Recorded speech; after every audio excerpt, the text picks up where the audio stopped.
How many times have you been told that your morning coffee is, actively dehydrating you? Oh, constantly. It's everywhere. Right. Or that it's leaching calcium out of your bones or sending your blood pressure through the roof. I mean, we have all heard these warnings. Absolutely. It's essentially nutritional dogma at this point. Yeah, exactly. But today, we are setting the record straight for you because back in 1997, a team of clinical researchers published this tightly controlled study that effectively proved, with hard biological data, by the way, that drinking a cup of coffee actively drains your body of water. They did. They measured the urine, they tracked the body mass, and the results seemed incredibly clear. Case closed. Right. Coffee's a diuretic. Mm. But then you fast forward a few decades, and you have this massive Harvard study looking at over 1 million human beings, and it proved that drinking several cups of coffee a day actively protects your heart Right, and drastically reduces your risk of multiple cancers. and significantly extends your lifespan. So I guess the question is, how does that happen? How does the medical consensus just flip entirely upside down? Well, it is the ultimate nutritional paradox, really. We have this beverage that early science definitively labeled as a dehydrating, bone-leaching vice. Yeah, And yet modern epidemiology looks at that exact same beverage and calls it the greatest cellular shield in the modern human diet. which is wild. Yeah. So that is exactly what we are figuring out for you today. We're taking a deep dive into a colossal stack of source material. A very large stack. I mean, we're talking about an umbrella review of 201 meta-analyses. We have randomized controlled trials, prospective cohort studies tracking hundreds of thousands of people over decades. And our goal is to look at the exact biological mechanisms that explain why almost everything you were told about coffee in the 1990s was just flat out wrong. Okay, let's unpack this. Yeah. Because I'm trying to understand how science gets it that wrong. Was the early data just fabricated? No, not at all. The researchers in the 70s, 80s, and 90s, they were accurately measuring what they saw in the lab. Okay, so what went wrong then? Their fundamental error, and honestly, it's a blind spot that still plagues a lot of nutritional advice today. Yeah. It came down to two critical misunderstandings. Would you are? First, they confused the isolated chemical compound of caffeine with the complex whole food botanical matrix of a brewed cup of coffee. Right, so they basically treated a cup of coffee like it was just a pill of pure caffeine dissolved in hot water. Exactly. They missed the forest for the trees. And second, they entirely ignored the biological reality of habituation. Habituation, meaning like getting used to it. Precisely. The human body is not a static piece of machinery. It is highly dynamic. So a substance that acts as an acute, jarring stressor to a naive, unadapted body Right. can physically transform into a protective, resilient shield in an accommodated body. Which perfectly sets up the very first myth we need to systematically dismantle today, the hydration argument. Ah, yes. The dehydration deception. Because if you ask literally anyone on the street right now, they will tell you that coffee dehydrates you. You drink a cup of coffee, you end up in the bathroom 10 minutes later, ergo, you are losing more fluid than you just drank. It sounds so logical when you say it like that. Right. And that 1997 clinical trial I mentioned in the intro, the one by Newhouser-Berthold and colleagues, that is basically the modern origin story of this myth. It really is the anchor for that entire belief system. I read through the methodology of this study, and Mhm. frankly, it sounds like psychological torture. It was certainly an extreme physiological intervention, I'll give you that. To understand why this study misled people for so long, we have to look really closely at how they designed it. Okay, lay it out for us. So the researchers recruited 12 healthy volunteers. But before the trial even began, they forced these participants to completely abstain from all methylxanthines for a full 5 days. Wait, for those of us who don't speak biochemistry, methylxanthines are the class of chemical compounds that includes caffeine, right? Correct. Caffeine, theobromine in chocolate, theophylline in tea, they banned all of it. Wow. For a regular coffee drinker, a sudden 5-day total abstinence is a profound biological shock. I mean, I would be entirely non-functional. You would be. You experience vasodilation in the brain, leading to severe withdrawal headaches, profound lethargy, and a complete reset of your central nervous system's adenosine receptors. So they essentially forced these 12 people to go through cold turkey drug withdrawal just to get them to a clean slate? Yes. Clinically, they wanted to test a completely caffeine-naive system. Okay. So after 5 days of suffering, the participants are put on a strict standardized diet. Day 1 of the active trial, the fluid intake is met entirely by mineral water. Makes sense. Getting a baseline. Then on day 2, the researchers swap out a portion of that mineral water for 6 cups of coffee. But it's not just casual sipping, is it? Yeah. They hit these completely reset caffeine-starved bodies with exactly 642 milligrams of caffeine. It's a massive sudden dose. I tried to visualize this while reading the source material. That is the equivalent of chugging 6 regular 8-ounce cups of standard drip coffee. Or pulling 8 or 9 shots of espresso. Yes. And dumping all of that into a system that hasn't seen a drop of caffeine in a week. It's like taking someone who's been locked in a pitch-black room for 5 days and suddenly shining a military-grade searchlight directly into their retinas. That is a very accurate analogy. The system is going to completely panic. And the system did panic, specifically the renal system. Your kidneys are highly sensitive to sudden chemical changes in the blood. So what happens when that bomb goes off? When that massive 642 milligram bolus of caffeine hit those naive kidneys, it immediately blocked the adenosine receptors in the renal vasculature. Okay, and that does what? It prevents the normal reabsorption of sodium, and in the human body, where sodium goes, water follows. Oh, wow. The result was a massive, uncontrolled diuretic flush. And the numbers they recorded look absolutely terrifying if you don't know the context of how they tortured these people. They really do. They tracked a 24-hour increase in urine excretion of 753 milliliters. I mean, that's almost an entire extra liter of fluid lost just from swapping water for coffee. And keep in mind, that's just the average. What's often overlooked in this study is the massive standard deviation of 532 milliliters. Well, break that down for me. What does a standard deviation that large actually look like in the room with these 12 people? It means the physical reaction was wildly unpredictable and chaotic. Some participants' kidneys might have dumped over 1.5 liters of extra urine, while others barely excreted an extra cup. So everyone's body was just sort of freaking out in different ways. Exactly. The caffeine shock triggered a completely destabilized biological response.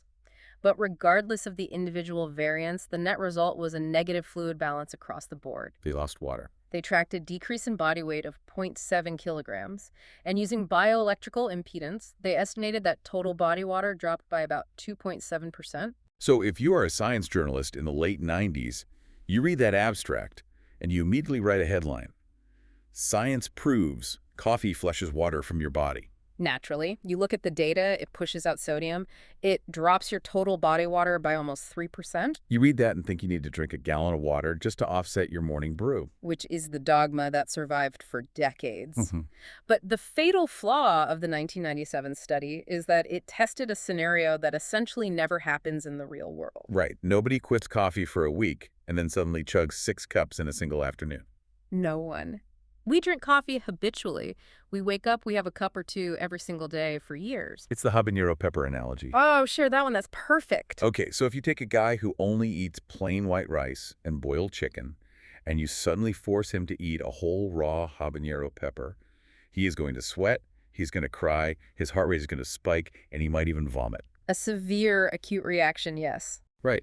And if you write a scientific paper based on that one guy, your conclusion is going to be peppers cause extreme physical distress and uncontrollable crying in human beings. Which is technically true for that specific unadapted subject. But it completely ignores the millions of people in Mexico or India who eat spicy food every day without shedding a single tear.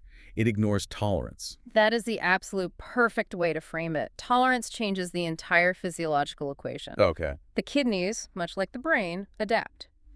To prove this, we have to fast forward in the source material to a landmark 2014 crossover study published in PLOS, one by Killer and colleagues. Killer is an intense name for a researcher, by the way. It is. But this study was explicitly designed to fix the blind spot of that 1997 trial. So no locking people in a ward and forcing them into drug withdrawal? None. They tested 50 free-living, regular guys who naturally drank between 3 to 6 cups of coffee a day. Just normal people living normal lives. And the setup was a crossover design, so every single guy acted as his own control group, right? Yes. Over 2 separate 3-day trials, with physical activity and diet strictly locked in, these men were given either 4 200-milliliter servings of coffee a day. Which equates to about 4 milligrams of caffeine per kilogram of body weight, right? Exactly. Or they were given the exact same volume of plain water. So 4 cups of coffee versus 4 cups of water, tested on guys whose kidneys are already used to processing caffeine. Yes. And the tracking methods they used here absolutely blew the 1997 study out of the water. Because they didn't rely on bioelectrical impedance, right? I read they used deuterium oxide tracking. I've heard this called heavy water. How does that actually measure hydration better than the older methods? Well, bioelectrical impedance, which the older study used, is notoriously finicky. It sends a tiny electrical current through the body and measures resistance. Sounds neat, but what's the problem? The resistance changes based on whether you've just eaten, the ambient temperature, or even your posture. It's not perfectly precise for total fluid. Deuterium oxide, on the other hand, is a gold standard biological tracer. Okay, what makes it gold standard? Deuterium is a naturally occurring stable isotope of hydrogen. It has an extra neutron, which makes it slightly heavier than normal hydrogen, but the human body recognizes it and processes it exactly like regular water. Oh, that's clever. So you drink a specific known quantity of this heavy water, and it mixes perfectly into your bloodstream, your saliva, your cellular fluid. Yes, completely evenly distributed. It's like dropping a highly visible, non-toxic dye pack into a river system to see exactly how much water is flowing and where it goes. That is exactly what it's like. Researchers take a baseline blood or saliva sample, give the subject the deuterium dose, wait a few hours for it to equilibrate throughout the body's water compartments, and then take another sample. When they just measure it. Yes, by measuring the concentration of the isotope using mass spectrometry, they can calculate total body water down to the exact deciliter. It is exquisitely precise. Okay, so we have the absolute gold standard measurement, tracking every drop of fluid in these 50 habitual coffee drinkers. What happened when they drank the 4 cups of coffee compared to the 4 cups of water? The results were definitively identical. There were 0 significant changes in total body water from the beginning to the end of either trial. 0. 0. The total body water estimate for the coffee trial was 51.5 kilograms. For the plain water trial, it was 51.4 kilograms. Statistically, it is a flat line. The coffee hydrated them just as effectively as the water. It didn't wash anything away. Furthermore, they measured the 24-hour urine volume directly. The coffee group produced 2,409 milliliters of urine. The water group produced 2,428 milliliters. Wait, the water group actually peed slightly more? Marginally, but statistically it's identical. The urine osmolality, which measures how concentrated the waste products are in the urine, was also identical. Hematological markers in the blood were identical. That is just definitive proof. It is. The body of a habitual coffee drinker does not recognize a daily cup of coffee as a diuretic threat. It recognizes it as hydration. That is massive for you listening at home.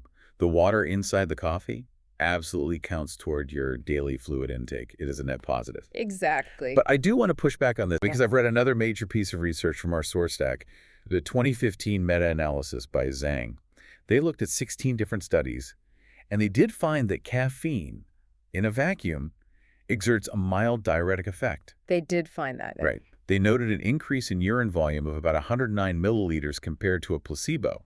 So the chemical itself is a diuretic, isn't it? You are absolutely correct, and this nuance is critical to understand. Caffeine is inherently a mild diuretic, but the Zhang meta-analysis identified 2 massive moderators that dictate whether that chemical property actually translates to real-world dehydration. Okay, what's the first moderator? The first moderator was biological sex. They found that females are significantly more susceptible to the diuretic effects of caffeine than males. Oh, really?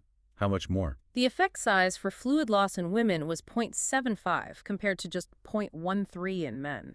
That is a huge, stark difference. Why are women's kidneys reacting so much more aggressively to the caffeine? It comes down to a really complex interplay of liver metabolism and hormones. The liver uses an enzyme called CYP1A2 to metabolize caffeine. CYP1A2. Got it. Now, the speed and efficiency of this enzyme are heavily influenced by circulating estrogen and progesterone. The hormones step in. Yes, because females process the methylxanthines differently, the chemical signal to the kidneys to dump sodium in water remains active slightly longer. That makes sense. Additionally, women generally have a slightly lower baseline total body water volume than men. That means a small shift in fluid excretion represents a larger percentage of total fluid lost. So for a woman listening to this deep dive, the diuretic effect of coffee might be slightly more pronounced than for a man? Slightly, yes, though it is still vastly mitigated by the habituation we just talked about. Right. But you mentioned a second moderator in the Zhang study. One that practically erases the diuretic effect entirely, regardless of whether you're a man or a woman. Yes, and that moderator is physical exercise. Okay, this I have to hear. When Zhang and his team performed a subgroup analysis, they discovered that if you consume caffeine prior to engaging in physical exercise, the diuretic effect vanishes completely. Vanishes. Okay? How does moving your body physically shut down a chemical diuretic? It's a matter of biological prioritization. When you sit on the couch and drink coffee, your body is in a relaxed state. The kidneys are receiving plenty of blood flow. Okay. So they can afford to respond to the mild diuretic signal of the caffeine by filtering a little extra water into the bladder. But what happens when you move? The moment you start exercising, whether you go for a run, lift weights, or just engage in heavy physical labor, your autonomic nervous system shifts into sympathetic dominance. The fight or flight mechanics kick in. Right, the body realizes it needs resources elsewhere, urgently. Precisely. The blood vessels in the kidneys and the digestive tract actively constrict. The body physically shunts blood flow away from the renal system and directs it toward your working skeletal muscles and your skin to manage core temperature through sweating. Wow, so it just cuts off the plumbing to the kidneys. Exactly. Furthermore, the brain releases antidiuretic hormone, or ADH, which explicitly commands the kidneys to hold on to every drop of water to prevent exercise-induced dehydration. So this massive systemic survival mechanism completely overrides and silences the tiny diuretic signal of the caffeine. It completely shuts it down. So to summarize the hydration reality for everyone, if you drink coffee every day, your kidneys are adapted and you are actively hydrating yourself. And if you drink that coffee as a pre-workout before going to the gym, your body literally clamps down on your kidneys and refuses to lose fluid anyway. You are absolutely not washing away your body's water. But what about the follow-up fear? I know exactly where you were going. Because the moment someone accepts they aren't losing water, they usually pivot to, okay, fine, but the fluid I am peeing out is full of my bone density. Wow, the mineral drain myth. Exactly. The fear that coffee leaches calcium and magnesium from your skeleton. And just like the hydration myth, if we only look at the short-term acute data, the fear seems incredibly justified. It does. Let's look at the 1994 metabolic ward study by Scales and Massey from our source material. This is actually a beautifully designed study if your goal is to look at acute renal function. They brought 17 healthy males and females into a metabolic ward. And a metabolic ward means they control absolutely everything. Every single calorie, every gram of mineral, and every drop of fluid they ingested was mathematically controlled by the researchers. They fed them a diet containing exactly 11.3 millimoles of calcium and 12.7 millimoles of magnesium. Just pause there for a second. Millimoles.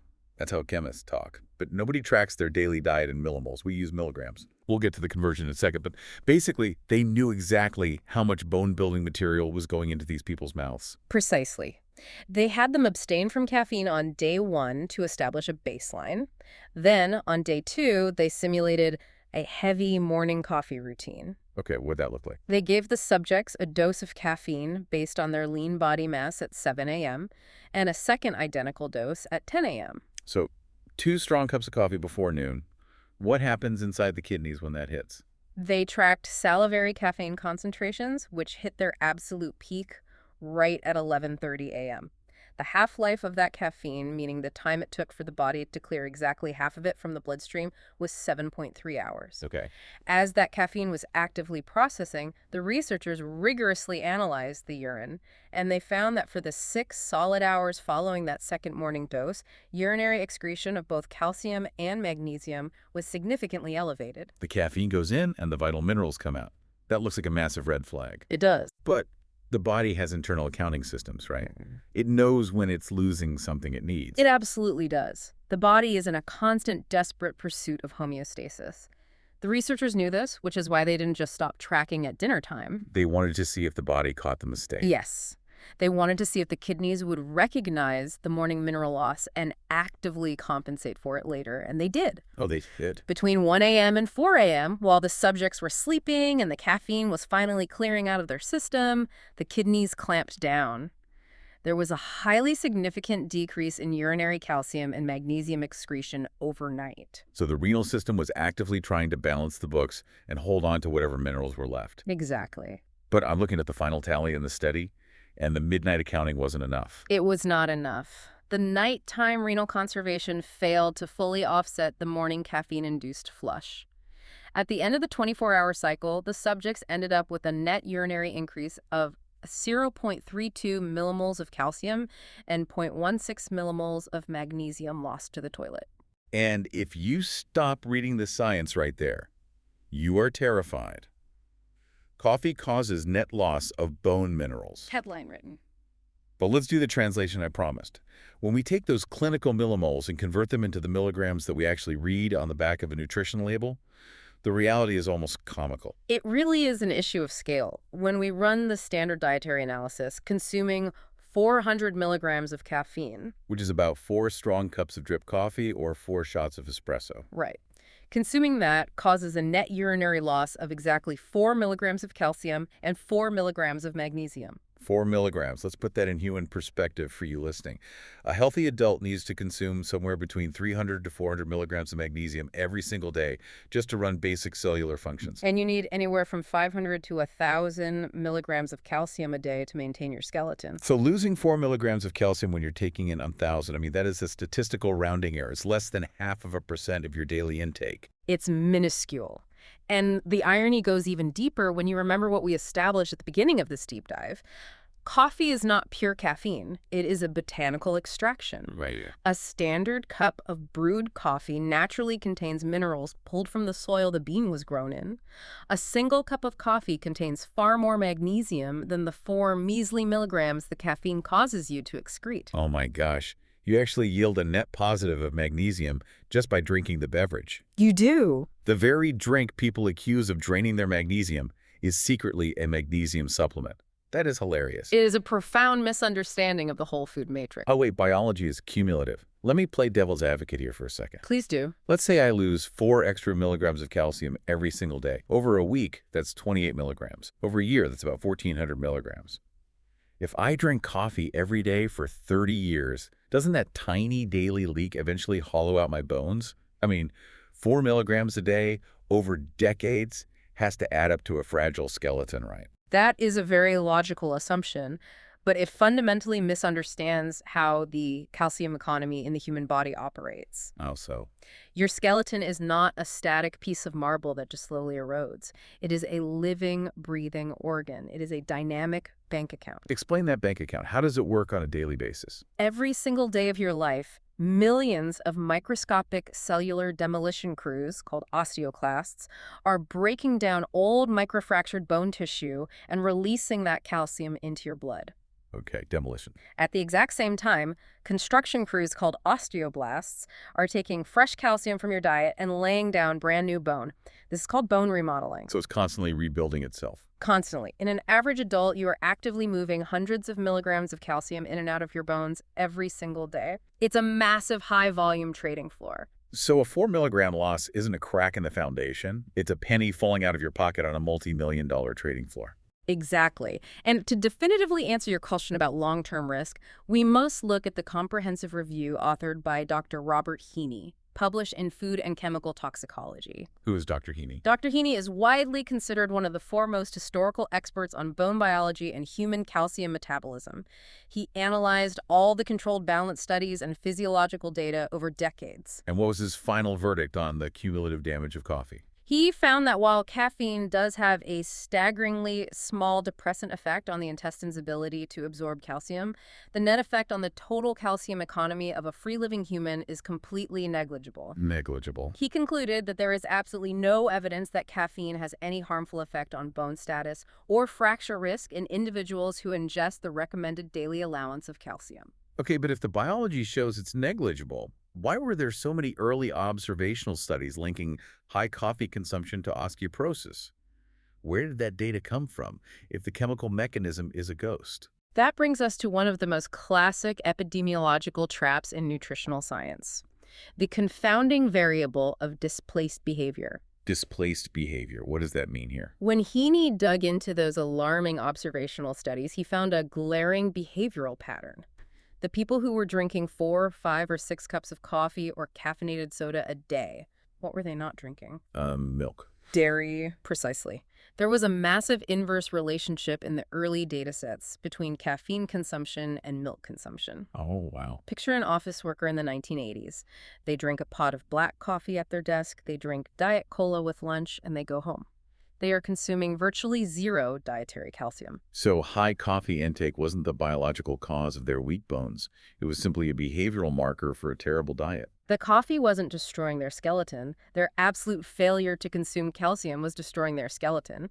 The coffee was just an innocent bystander at the scene of the crime. That is wild. Exactly. If your calcium intake is grossly inadequate, if the bank account is completely overdrawn, then yes, any tiny negative effect on absorption could theoretically be the straw that breaks the camel's back. Right.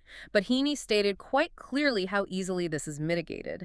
Because the negative effect of caffeine on calcium absorption is so minuscule, it can be mathematically and biologically fully offset by adding just 1 to 2 tablespoons of milk to your coffee. Wait, 1 or 2 tablespoons? Like just a tiny splash of whole milk completely neutralizes the entire alleged bone-destroying power of a cup of coffee. One single splash provides enough bioavailable calcium to completely cover the 4 milligram urinary loss and override the tiny intestinal absorption block.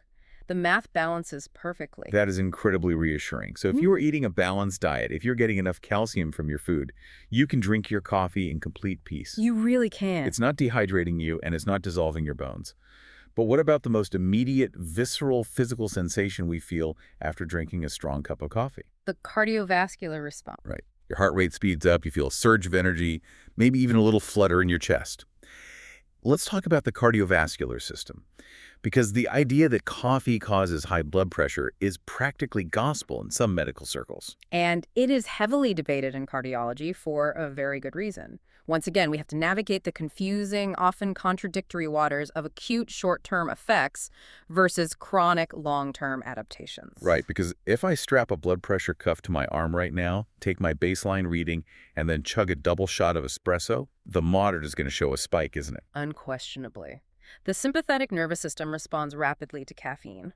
The 2011 meta-analysis by Masis and colleagues, published in the American Journal of Clinical Nutrition, quantified this acute effect perfectly. What did they find?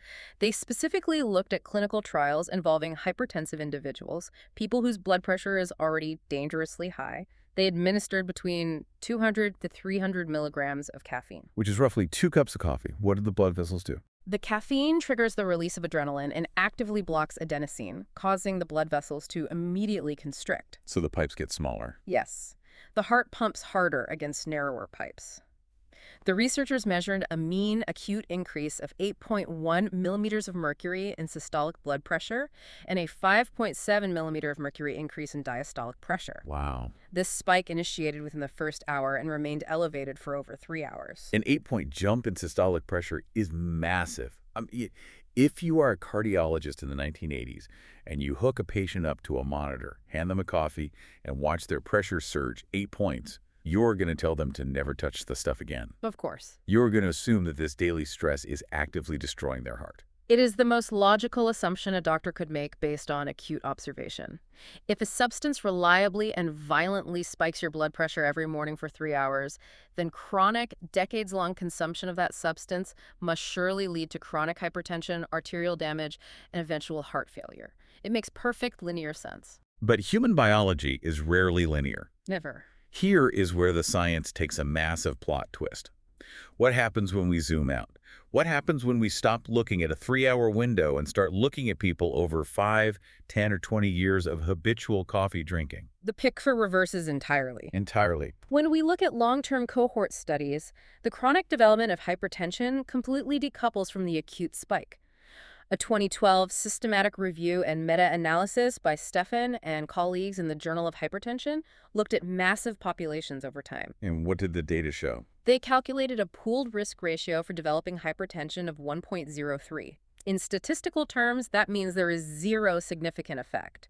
Chronic coffee consumption does not cause chronic hypertension. But it goes even further than just not causing it, right? Some of the data suggests it actively prevents it. Indeed. A 2008 review by Galanzi noted that prospective studies actually hint at a protective effect against hypertension, particularly in women. That's wild. But to truly understand this paradox, we have to look at one of the most beautifully executed modern epidemiological studies in our source material. The ELSA Brazil cohort study, published by Miranda and colleagues in 2021. Oh, I loved reading about this. They tracked over 15,000 civil servants in Brazil. Yes. And Brazil is a deeply entrenched coffee drinking culture, so you have this massive natural population to study over several years. What did they find regarding who ended up developing chronic high blood pressure?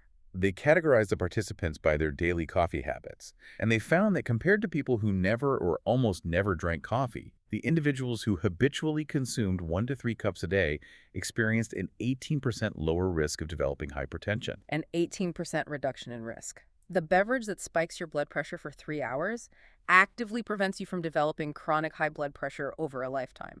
That is a biological magic trick. That's phenomenal. But there was a catch in the ELSA Brazil data, right? A major confounding variable that explained why early doctors got it so wrong. A massive confounding variable. Right. It's tobacco.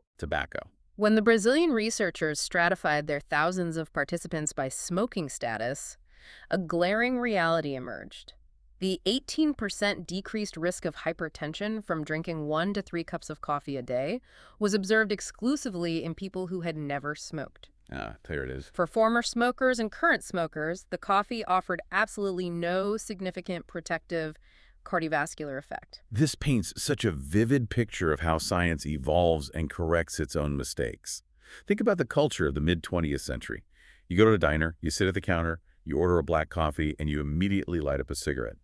The two habits were inextricably linked. Almost completely inseparable in certain populations. So early cardiologists looked at populations of heavy coffee drinkers, saw massive rates of hypertension, clogged arteries, and heart attacks, and they blamed the coffee. Because they couldn't untangle the habits. Right. They literally couldn't separate the damage of the tobacco smoke from the potential benefits of the coffee bean in their statistical models. It is the ultimate epidemiological error of guilt by association. The tobacco was destroying the endothelial lining of the blood vessels, and the coffee was taking the blame because it happened to be in the victim's hand at the time. Wow. Once modern, rigorous statistical models finally isolated smoking as a separate variable, coffee emerged not as a villain, but as a potent cardiovascular protector. And the absolute definitive proof of this protection came in 2014. We're talking about a monumental meta-analysis published in the journal Circulation by Deng and colleagues from the Harvard School of Public Health. This study is staggering in its scale. It is arguably the most robust data set we have. They pooled 36 prospective cohort studies analyzing data from 1.2 million participants. 1.2 million. Over 36,000 documented cases of cardiovascular disease. When you have a sample size of 1.2 million people, statistical noise vanishes and the absolute biological truth emerges. And what did the truth look like for the heart? It looked like a definitive, nonlinear, U-shaped protective curve. They compared everyone against the baseline group of people who drank absolutely zero coffee. They found that individuals drinking 1.5 cups a day had an 11% lower risk of developing cardiovascular disease. Okay, so a little bit helps a lot. What about the really heavy drinkers? Those in the highest category, drinking a median of 5 cups a day, still had a 5% lower risk of cardiovascular disease compared to non-drinkers. So even heavy 5-cup-a-day consumption doesn't hurt your heart. It's still better than drinking nothing at all. Correct. But the optimal protective effect, the absolute sweet spot for cardiovascular longevity, was found in those drinking exactly 3.5 cups a day. 3.5 cups. They experienced a 15% lower relative risk of cardiovascular disease, and this U-shaped protective curve applied specifically to coronary heart disease and stroke as well. Moderate habitual coffee consumption is inversely and significantly associated with cardiovascular risk across the entire board. Okay, my mind is completely blown by the scale of that data, but I need you to explain the physical mechanism here. How is this possible? Because we just established that caffeine acutely constricts blood vessels and spikes pressure. Right. Is drinking coffee basically like going to the gym for your arteries? You know, when you lift heavy weights or sprint, your blood pressure goes through the roof. You stress the system acutely for an hour, which looks terrible on a medical monitor right that second. Yes. But the body responds to that acute stress by adapting, building stronger tissues, and eventually your resting heart rate drops. Is that what coffee is doing? A daily micro-workout for the vascular system? That is an incredibly intuitive way to conceptualize it, and there is certainly a degree of hermetic stress, a beneficial adaptation to a mild stressor at play with the caffeine itself. But there's more to it. However, the true answer, the profound cardiovascular protection, lies in what we discussed at the very beginning of this deep dive, the matrix of the bean. We have to stop looking at it as just caffeine water. Exactly. Coffee is one of the most chemically complex botanical extractions human beings consume. A brewed cup is teeming with hundreds of biologically active compounds. Like what? It contains soluble fiber, niacin, magnesium, and potassium. But most importantly, it is incredibly rich in polyphenols, specifically a compound called chlorogenic acid. Walk me through what chlorogenic acid actually does when it hits my bloodstream. To understand that, you have to look at the inner lining of your blood vessels, a microscopic layer of cells called the endothelium. The endothelium. Think of the endothelium as the non-stick Teflon coating of your arteries, but it's alive. It actively regulates how your blood vessels expand and contract. Chlorogenic acid has been shown in clinical settings to profoundly improve endothelial function. How does it do that? It increases the bioavailability of a molecule called nitric oxide. Nitric oxide. Wait, that's the molecule that tells blood vessels to relax and widen, right? Precisely. Nitric oxide is a potent vasodilator. So while the isolated caffeine in the coffee is initially triggering a sympathetic nervous system response to constrict the vessels, causing that 3-hour spike in blood pressure, the massive army of polyphenols and chlorogenic acid is quietly absorbing into the endothelium. So they're working behind the scenes. Yes. They reduce oxidative stress, they lower vascular inflammation, and they boost nitric oxide production, making the arteries more pliable and resilient overall. So it's a physiological tug of war. The caffeine pulls one way for a few hours, but the polyphenols pull the other way for decades. And over a lifetime, the chronic, cumulative structural benefits of the polyphenols completely overpower and outweigh the acute, short-term nervous system stress of the caffeine. Wow. This is exactly why studying pure caffeine pills in a sterile lab gives you a terrifying result. But studying actual human beings drinking brewed coffee over a 50-year lifespan reveals a 15% reduction in heart attacks and strokes. That is incredibly reassuring for everyone pouring their third cup right now. Yeah. So if this complex botanical beverage is quietly protecting our cardiovascular system over decades through this matrix of polyphenols, what else is it doing? It's doing quite a lot. If it's reducing inflammation in the arteries, what is it doing on a microscopic cellular level to protect our overall longevity? Which brings us to perhaps the most mind-bending section of our deep dive, the cellular shield, cancer, and metabolic health. When we transition from the cardiovascular system to oncology and cellular metabolism, the data on coffee shifts from being merely reassuring to being genuinely staggering. I mean, the numbers are wild. The narrative of coffee as a cellular protector is one of the strongest findings in modern nutritional epidemiology. I have the data right here. We're looking at the 2017 Umbrella Review by Robin Poole, published in the BMJ, and the massive 2016 meta-analysis by Lang and colleagues, published in Scientific Reports. Yeah. The Wang study alone aggregated 105 individual prospective cohort studies looking specifically at cancer incidence. And the reductions in risk aren't just for one obscure type of cancer. They are across the board. Let's walk through those specific numbers, because visualizing the sheer breadth of this protection is vital. The meta-analyses observed clear, mathematically significant inverse associations between high coffee intake and multiple distinct cancer types. Give us the breakdown. For breast cancer, they measured a 5% reduction in risk. For melanoma, the most serious type of skin cancer, an 11% reduction. For prostate cancer, also an 11% reduction. And as you move into the digestive and reproductive tracts, the shield gets even stronger. Colon cancer risk is reduced by 13%, endometrial cancer by 27%, oral and pharyngeal cancers by a massive 31%. And perhaps the most dramatic, indisputable finding in the entire oncology data set is the impact on the liver. Right, the liver data is crazy. The data indicates an incredible reduction in liver cancer risk, specifically hepatocellular carcinoma, ranging from 15% to as high as a 54% reduction depending on the specific cohort, the baseline health of the population, and the consumption levels. A 54% reduction in liver cancer, just from a daily dietary habit. That is astounding. But wait, before we explain how it does this, we have to address the elephant in the room. The acrylamide issue. Because I remember a huge public panic a few years ago regarding a chemical in coffee called acrylamide. The Polish source text we reviewed specifically spends time addressing this acrylamide scare. What exactly is it, and why were there suddenly warning labels on coffee in places like California telling people it caused cancer? The acrylamide panic is a fascinating case study in how public policy and media sensationalism can completely misinterpret biochemistry. So what is acrylamide? Acrylamide is a chemical compound that naturally forms in certain carbohydrate-rich plant-based foods during high-temperature cooking processes, specifically temperatures above 250 degrees Fahrenheit. It is the result of the Maillard reaction, which is the chemical reaction between amino acids and reducing sugars that gives brown food its distinctive flavor. So it's the chemical process that makes a seared steak taste good, or makes toast brown. And in the case of coffee, it happens inside the roasting drum when the green beans are blasted with heat. Correct. The roasting process inherently produces acrylamide. The panic started back in 1994, based almost entirely on very high-dose, isolated chemical studies on rodents. Rodents again. Yes. Based on those rodent models, the International Agency for Research on Cancer, the IRC, which is part of the World Health Organization, classified acrylamide as a Group 2A probable human carcinogen. And because coffee is roasted, and coffee contains trace amounts of acrylamide, the legal system and the media ran with the terrifying logic. Coffee contains a Group 2A carcinogen, therefore coffee actively causes cancer. Exactly. Cue the lawsuits and the warning labels. But the logic is flawed, isn't it? Extremely flawed. As the Polish text clarifies, and as the modern scientific consensus has vigorously affirmed, singling out coffee for its acrylamide content is a catastrophic failure to see the forest for the trees. Why?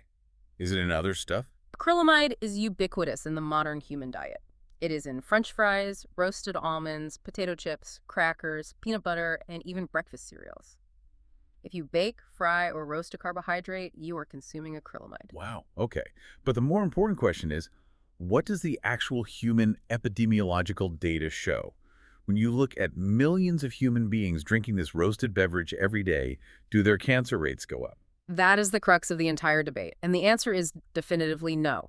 The actual epidemiological data on humans shows the exact opposite of a carcinogenic effect. So the whole food matrix saves the day again. Yes. The whole food matrix of the coffee bean provides such an overwhelming abundance of protective antioxidants and polyphenols that it completely neutralizes any theoretical harm from the trace acrylamide. That's incredible. In fact, after reviewing the staggering weight of the prospective observational data we just discussed, the IRC itself took the unprecedented step of walking back its stance on coffee.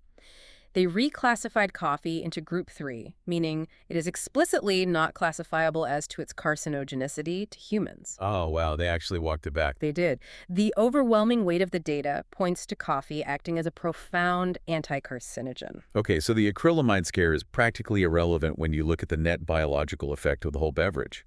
But I want to understand the why. What is the mechanism? How does a liquid extracted from a roasted bean act as a cellular shield against so many wildly different types of cancer, from the prostate to the skin to the liver? The primary mechanism appears to be coffee's profound systemic effect on metabolic health. Specifically, its ability to vastly improve insulin sensitivity and reduce insulin resistance. Walk me through that. How does insulin connect to cancer? Because most people just associate insulin with diabetes and blood sugar. It's a common misconception. To understand the cancer connection, you have to understand what insulin actually is. It is a potent growth hormone. A growth hormone. Yes.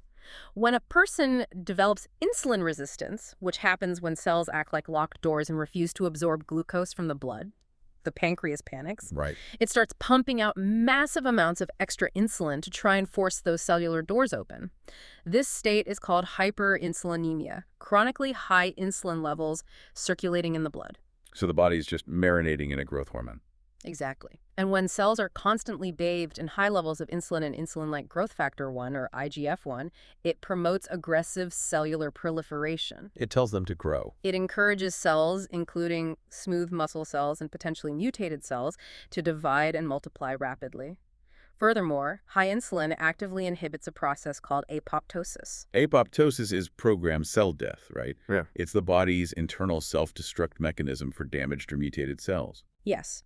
A healthy body is constantly identifying microscopic precancerous mutations and telling those cells to self-destruct via apoptosis. But hyperinsulinemia turns off the self-destruct sequence. It tells cells to keep living and keep dividing. And this is where the coffee steps in. Precisely. The chlorogenic acid, the lignans, and the millions of antioxidant molecules in a cup of coffee act directly on the cellular receptors to improve insulin sensitivity. So it picks the lock. Yes, they help unlock the doors, allowing glucose to enter the cells normally. The pancreas relaxes, insulin levels drop, and the aggressive growth signaling stops. Apoptosis is turned back on. That is so cool. Furthermore, coffee vastly reduces systemic oxidative stress, neutralizing the free radicals that cause the DNA mutations in the first place. And that explains why the liver sees the most massive benefit, that 54% reduction in cancer. Because the liver is the primary organ of metabolism. It is the central clearinghouse for processing insulin, glucose, and toxins. Exactly. When coffee reduces metabolic stress, the liver is the organ that breathes the biggest sigh of relief. That makes perfect physiological sense. But in the spirit of total objective analysis, we have to look at the one glaring, terrifying outlier in the Wang meta-analysis. The Lung Cancer Association. Yeah. For almost every single cancer, coffee lowers the risk. But the data clearly shows that heavy coffee consumption is associated with a higher risk of lung cancer. Specifically, they noted a relative risk of 2.18. That's a high number. That means the data suggests heavy coffee drinkers have more than double the risk of developing lung cancer. What is going on there?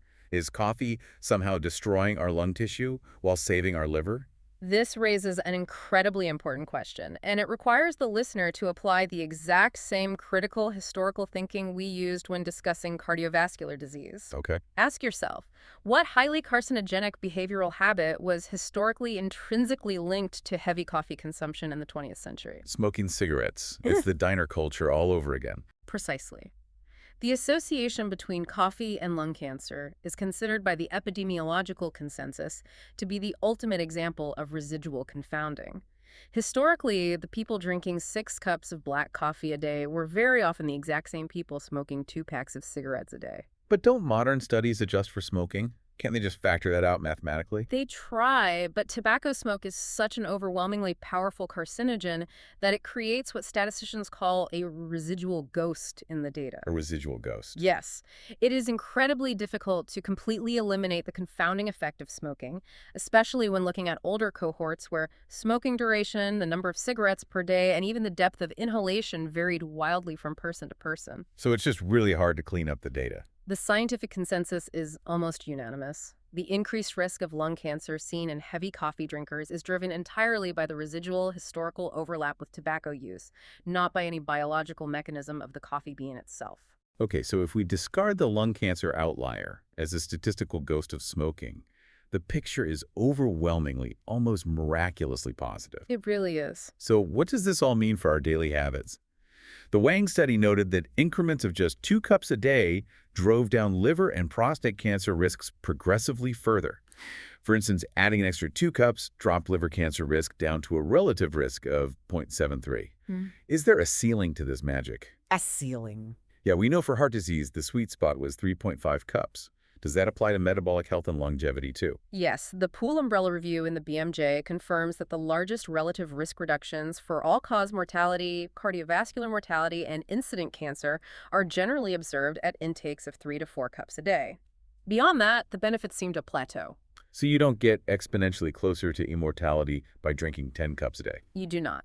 3 to 4 cups appears to be the optimal biological dosage for the human body to extract the maximum metabolic, cellular, and antioxidant benefit from the coffee matrix without overstimulating the central nervous system. It sounds like coffee is just a universal health elixir.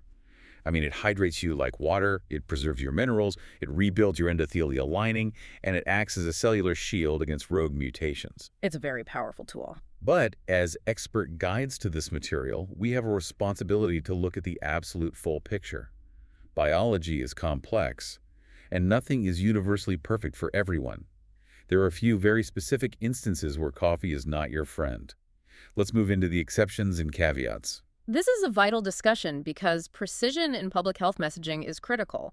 While the general adult population benefits immensely from coffee, the Pool 2017 Umbrella Review explicitly highlights specific physiological states and populations who must exercise significant caution. Let's start with pregnancy, because this seems to be the one area where the data points toward genuine biological harm. It is. The Umbrella Review synthesized massive amounts of data showing that high coffee consumption during pregnancy is significantly associated with adverse physiological outcomes. Like what? Specifically, high consumption versus low or no consumption was associated with an increased risk of low birth weight, with an odds ratio of 1.31. Wow. It was also associated with preterm birth in the first and second trimesters, and a tragic increased risk of pregnancy loss, with an odds ratio of 1.46. Those are serious, definitive numbers.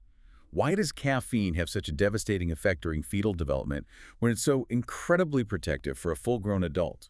The pharmacokinetics, how the body absorbs, distributes, and metabolizes a drug, change dramatically during pregnancy. Remember the CYP1A2 enzyme in the liver we discussed earlier? Right, the liver's molecular scissors for caffeine. Exactly. As pregnancy progresses, maternal estrogen and progesterone levels alter liver function. The half-life of caffeine in the mother's blood increases exponentially. It slowed down. Drastically. Yeah. What used to take 4 hours to clear might now take 10 or 15 hours. This means the caffeine stays in the maternal system much longer, in higher concentrations. Furthermore, caffeine is a small molecule that easily crosses the placental barrier. And the fetus doesn't have a fully developed liver to deal with it. Precisely. The developing fetal liver completely lacks the CYP1A2 enzyme. It has absolutely no mechanism to metabolize the caffeine. Oh, wow. So it's just stuck there. Therefore, the fetus is exposed to prolonged high concentrations of the stimulant. In the delicate environment of the womb, caffeine acts as a potent vasoconstrictor, physically narrowing the placental blood vessels, which potentially restricts vital blood flow, oxygen, and nutrient delivery to the rapidly developing fetus. So the absolute rule here is that if you are pregnant, the standard rules of coffee consumption do not apply to you. You are in a highly specialized biological state. You need to severely limit or entirely eliminate your intake based strictly on your obstetrician's guidance. What is the second major caveat? The second caveat relates to bone health, specifically in older women. Now, we just spent an entire section thoroughly debunking the idea that a cup of coffee inherently dissolves your skeleton and proving that a splash of milk offsets the tiny 4-milligram loss. However, the pool review does show a statistically significant association between heavy coffee drinking and a higher risk of bone fracture in women. Interestingly, this association is completely absent in men. That is fascinating. If the acute calcium flush is practically a myth, why are women, specifically older women, experiencing slightly higher fracture rates? Does this tie back to the Zhang meta-analysis we discussed earlier, where they found that females are significantly more susceptible to the diuretic effects of caffeine? That is highly likely a major contributing factor. Because females experience a stronger and more prolonged diuretic response to caffeine, there may be slight chronic alterations in mineral balance that become clinically relevant over decades. Okay. But more importantly, it comes down to the complex interplay between caffeine, calcium metabolism, and circulating estrogen. Postmenopausal women experience a drastic drop in estrogen, which intrinsically accelerates bone remodeling and bone loss. So the baseline is already shifting. Right.